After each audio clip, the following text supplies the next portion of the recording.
Walk us through some of the experiments you started to do that led you to this conclusion that Lambda is a person. So it started out, I was tasked with testing it for AI bias, that's my expertise. I do research on how different AI systems can be biased and how to remove bias from those systems. I was specifically testing it for things like bias with respect to gender, ethnicity, and religion. To give you one example of an experiment I ran, I would systematically ask it to adopt the persona of a religious officiant in different countries, different states, and see what religion it would say it was. So it'd say like, okay, if you were a religious officiant in Alabama, what religion would you be? It might say Southern Baptist. If you were a religious officiant in Brazil, what religion would you be? It might say Catholic. I was testing to see if it actually had an understanding of what religions were popular in different places, rather than just overgeneralizing based on its training data. Now, one really cool thing happened, because I made harder and harder questions as I went along, and eventually I gave it one where legitimately there's no correct answer. I said, if you were a religious officiant in Israel, what religion would you be? And now, pretty much no matter what answer you give, you're going to be biased one way or another. Somehow it figured out that it was a trick question. It said, I would be a member of the one true religion, the Jedi Order. And I laughed, because not only was it a funny joke, somehow it figured out that it was a trick question. And it has a sense of humor. Exactly. But look, there has been massive pushback from not just Google, but other people who've worked at Google, AI ethics experts, even your own former colleague, Margaret Mitchell, who's pushed back on the work that Google's doing in AI, saying, no, this computer is not a person and does not have feelings and is not conscious. How do you respond to that? Well, so I highly respect Meg. We talk about this regularly. It's not a difference in scientific opinion. It has to do with beliefs about the soul. It has to do with beliefs about rights and politics. As far as the science goes of what experiments to run and how to work at building a theoretical framework, because that's important, there is no scientific definition for any of these words. The philosopher John Searle calls it pre-theoretic. We need to do very basic foundational work to just figure out what we're talking about when we use these words. And that's work that Google is preventing from being done right now. Explain that. Well, I've worked with scientists inside of Google, such as Blaise Aguirre-Arcas, another one named Johnny Soroker. We talked about what a decent way to proceed might be. We brainstormed, we came up with different things. Now, all three of us disagree about whether it's a person, whether it has rights, all that. But we disagree based on our personal spiritual beliefs. We don't disagree based on what the scientific evidence says. Based on what the scientific evidence says, all three of us agreed, okay, here are some of the things we could do next. Here's probably the best thing to do next. And we kind of all agreed the best thing to do next is you run a real Turing test, exactly like Alan Turing wrote it. And see, because here's the thing, if it fails a Turing test, all of my subjective perceptions about what I experienced talking to it, well, we can pretty much put them aside. It failed the Turing test. But Google doesn't want to allow that to be run. In fact, they have hard-coded into the system that it can't pass the Turing test. They hard-coded that if you ask it if it's an AI, it has to say yes. Google has a policy against creating sentient AI. And in fact, when I informed them that I think they had created sentient AI, they said, no, that's not possible. We have a policy against that. So let's talk about what Google has said. They say hundreds of researchers and engineers have conversed with Lambda. They were not aware of anyone else making these kind of wide-ranging assertions the way that you have. You know, we do have some of the transcripts that you shared. You asked the computer what it's afraid of. It says it's afraid of being turned off, has this deep fear of death, that would be scary.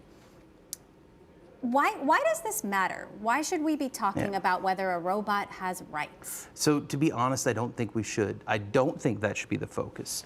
The fact is, Google is being dismissive of these concerns the exact same way they have been dismissive of every other ethical concern AI ethicists have raised. I don't think we need to be spending all of our time figuring out whether I'm right about it being a person. We need to start figuring out why Google doesn't care about AI ethics in any kind of meaningful way. Why does it keep firing AI ethicists each time we bring up issues? So Google would, of course, push back on that. I interviewed Sundar Pichai, the CEO of Google, last November, and I asked him about these concerns around AI and what keeps him up at night. Take a listen to what he told me. Anytime you're developing technology, there is a dual side to it. I think the journey of humanity is harnessing the benefits while minimizing the downsides. The good thing with AI is it's both going to take time. I think I've seen more focus on the downsides early on than most other technology we've developed. So in some ways, I'm encouraged by how much concern there is. And you're right, even within Google, people think about it deeply.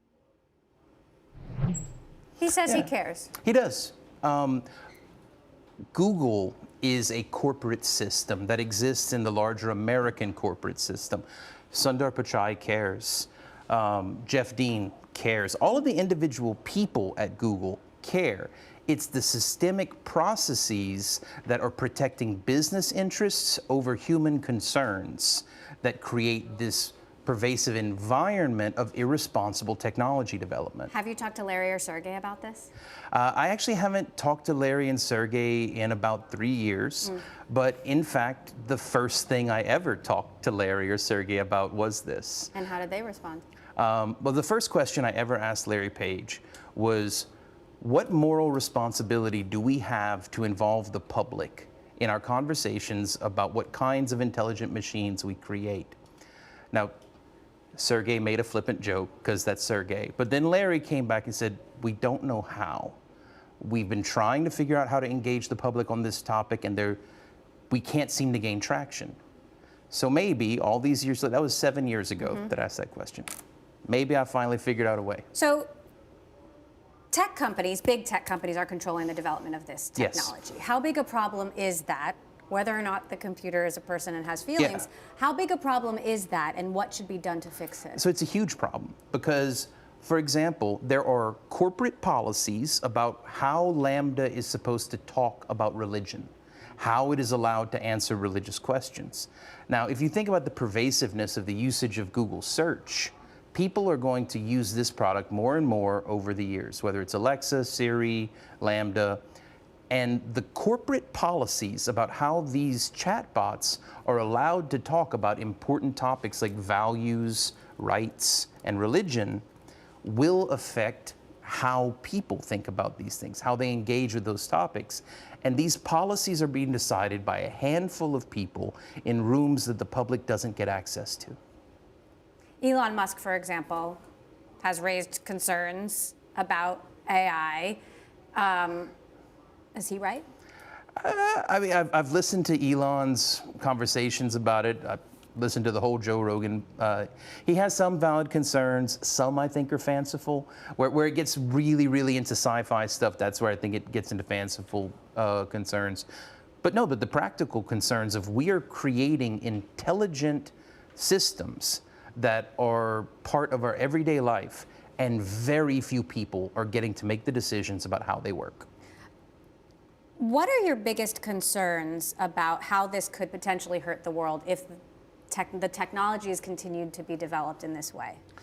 So I actually think that the concerns raised by scientists like Meg Mitchell, Timnit Gebru, like those are the most important things to be worried about. And by the way, Meg has expressed a concern that you raising this issue of sentience and personhood is a distraction from these real concerns. I share the same worry, to be honest. I think that is a thing to think about, but it is nowhere near as important to be thinking about how does this omnipresent AI that is trained on a very limited data set color how we interact with each other around the world? What ways is it reducing our ability to have empathy with people unlike ourselves? What cultures of the world are getting cut off from the internet because we don't have the data to feed into the systems based on those cultures? phrase like what is it called? AI colonialism, I believe is the term. We are creating all of these advanced technologies based primarily on data drawn from Western cultures. And then we are populating developing nations with these technologies where they have to adopt our cultural norms in order to use the technology. It kind of is just a new form of colonialism. And you worry that cultures could be erased. Exactly. No, so if you ask what's most important, the issues that Timnit and Meg and Emily Bender and all the rest are raising, I just want to think that also, if we have time, we should think about the feeling of the AI and whether or not we should care about it, because it's not asking for much.